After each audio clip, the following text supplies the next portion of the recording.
မင်္ဂလာပါ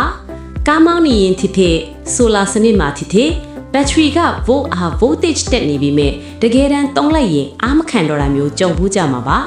အဲ့ဒါဘာကြောင့်လဲဒီနေ့မှာတော့ဘက်ထရီရဲ့ကျန်းမာရေးအခြေအနေကိုအတိအကျတိုင်းတာပေးနိုင်တဲ့ Unity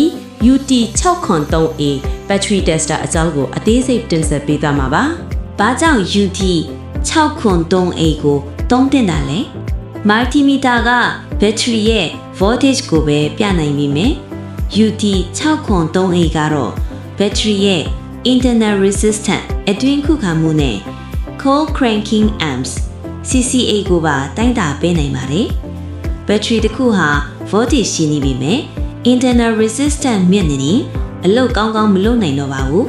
ဒါကိုဒီကောင်ကဖော်ထုတ်ပေးမှာပါ battery type 70 volt lead acid battery ဒီအားလုံးAGM battery, GEL battery, EFP battery, flat battery တွေကိုစစ်ဆေးနိုင်ပါတယ်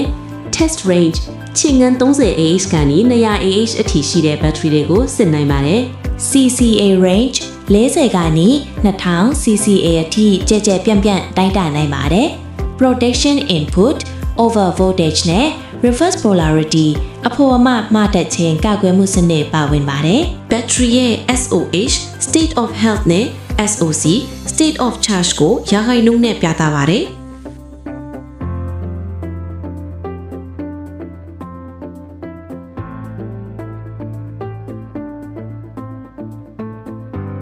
cranking test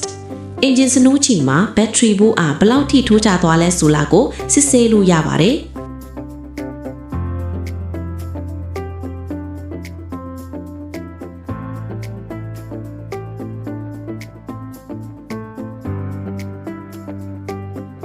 charging system test dynamo ကအားပြန်သွင်းတာပုံမှန်ရှိမရှိ ripple test လုပ်ဆောင်နိုင်ပါတယ်